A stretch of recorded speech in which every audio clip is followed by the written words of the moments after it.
দুলা ভাই এই কি মন জায়গা মা আবি সইন পথে ঘাটে হাত কাটতে আমার জান বাড়ি গেছে আ খ ম হাসান আবু খায়ের মোহাম্মদ হাসান, যিনি পর্দায় আ খ ম হাসান কিংবা হাসান নামে অধিক পরিচিত। জন্ম ৩১ মার্চ ১৯৭৪। একজন বাংলাদেশি টেলিভিশন অভিনেতা। তিনি হাস্যরসাত্মক চরিত্রে অভিনয়ের জন্য বেশি জনপ্রিয় হলেও তাকে গম্ভীর চরিত্রেও দেখা যায়। সালাউদ্দিন লাভলুর রঙের মানুষ নাটকে রাখালের চরিত্রে অভিনয়ের মাধ্যমে তিনি প্রথম জনপ্রিয়তা অর্জন করে।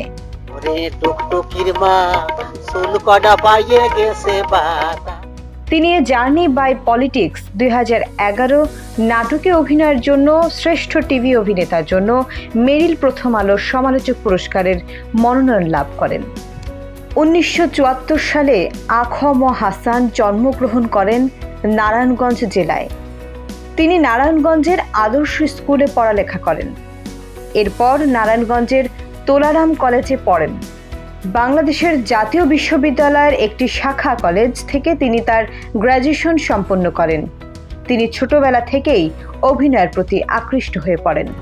পরবর্তীতে যার ফলস্বরূপ বিনোদন পাড়ায় তিনি তার নাম লেখান।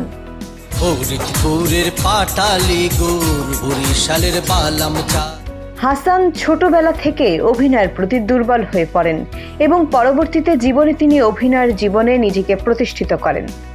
২০০৮ সালে তিনি ডাক্তার বাড়ি চলচ্চিত্রে অভিনয় করেন। তিনি একের পর এক নাটকে অভিনয় করতে থাকেন। তবে সালাউদ্দিন লাভলুর রঙের মানুষ নাটকে রাখালের চরিত্রে অভিনয়ের মাধ্যমে সকলের কাছে জনপ্রিয় হয়ে ওঠেন। ২০১৯ সালে তিনি মাসুদ করিম সুজনের কিস্তি কাদের ও ডেঙ্গু নাসের টেলিভিশন ধারাবাহিকে অভিনয় করেন। তিনি বাপ বেটা ৪২০ ওয়েব নাটকে প্রথমবারের মতো যমজ চরিত্রে অভিনয় করেন। আসমু সখী আসমু আমি তোমার বাড়িতে। নয়ন মিল্টন পরিচালিত নাটকটি সৃষ্টি মাল্টিমিডিয়ার ইউটিউব চ্যানেলে নাটকটি মুক্তি পায়। এবছর ঈদুল আজহায় তার অভিনীত ৩০টি টেলিভিশন নাটক এবং মিনি ধারাবাহিক বিভিন্ন চ্যানেলে প্রচারিত হয়। চ্যানেল A1 হৃদয়ের স্পন্দন।